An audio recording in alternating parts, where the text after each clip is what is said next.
Belum usainya pandemi, menciptakan perubahan dan penyesuaian sana-sini.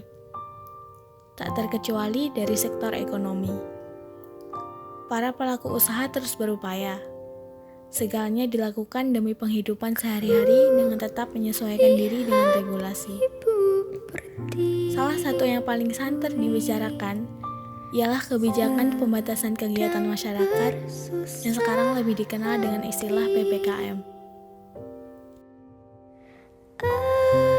PPKM merupakan singkatan dari pemberlakuan pembatasan kegiatan masyarakat yang diberlakukan untuk membantu mengurangi laju kenaikan angka positif COVID-19, di mana dalam penerapannya, segala aktivitas masyarakat dibatasi dan diawasi, termasuk dalam proses transaksi jual beli.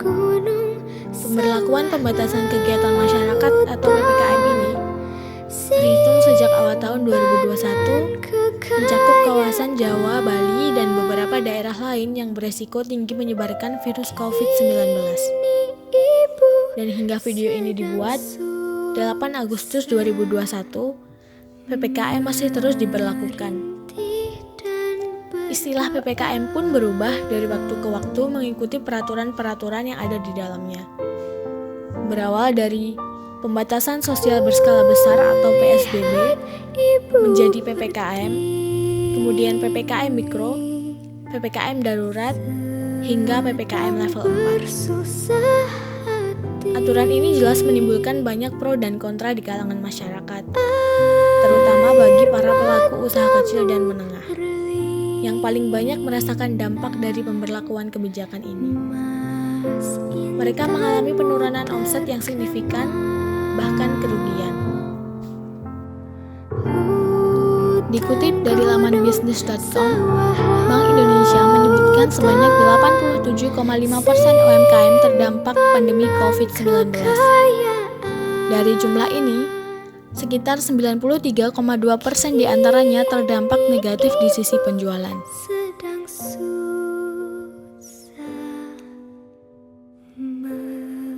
Pembatasan jam operasional hingga pembatasan jumlah pengunjung selama PPKM secara otomatis akan menurunkan pendapatan. Salah satu pelaku usaha yang terdampak kebijakan PPKM ialah Ibu Nuni. Ibu Nuni merupakan pemilik usaha warung nasi bebek. PPKM ini membuat Ibu Nuni resah karena penjualannya menurun. Berikut komentar beliau tentang bagaimana PPKM memberi dampak terhadap usahanya. Sekarang kan lagi ada PPKM pembatasan waktu itu Bu, jam 8 kan harus sudah tutup. Iya. Terus ibunya itu bagaimana? Apa ekonominya, penjualannya itu meningkat atau menurun? Ya saat ini kalau lagi ada peraturan PPKM secara nasional, jadi penghasilannya ya otomatis turun Mas. Turunnya hampir Berapa persen? seperempatnya, ya penghasilannya kurang lebih dapatnya 50%. Biasanya saya itu jualan 10 bebek, ini karena PPKM jam 8 harus wajib tutup, jadi saya turunkan cuman 7 bebek saja, 7 ekor saja, nggak berani sampai 10 ekor seperti hari-hari biasanya. Karena apa? Pembeli juga turun, karena sudah dibatasi waktu jam 8 harus tutup ini gerobak. Boleh tahu pendapatan perharinya berapa Bu sebelum PPKM, adanya PPKM?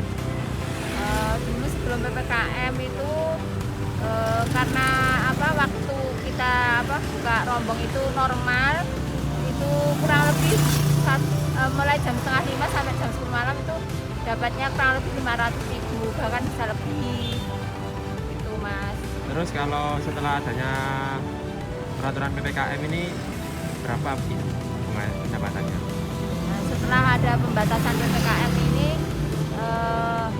hampir separohnya, kurang lebih 250-300 itu sudah muatak Mas. Kadang-kadang juga nggak habis karena kita jam 8 sudah harus tutup, sementara pembeli itu jam waktunya mereka makan malam, cari makanan itu masih di jam-jam segitu, jam 8-an, sementara kita harus tutup.